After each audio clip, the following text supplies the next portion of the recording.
Tara, silipin natin ang bagong Asus TUF Gaming A14. Alamin natin kung upgradable siya at kung anong itsura ng kanyang motherboard sa loob. Tara, buksan natin. Need mo ng proper tools and rubber mat. Ito yung design niya sa likod. Ganda, di ba? Ang kinis.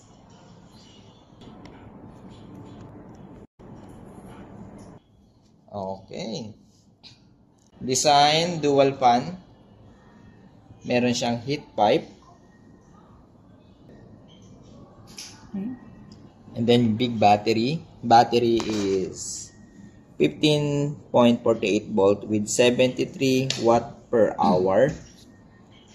Check na natin kung upgradable siya. For the storage, ito yung kanyang 1 terabyte. And additional storage,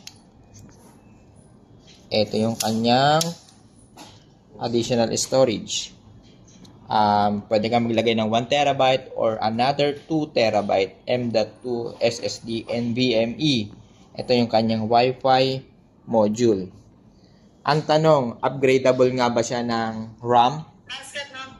Hindi po siya upgradable ng RAM. As is po yung RAM niya na 16 gig DDR5 7400. Hindi po siya upgradable. Okay po?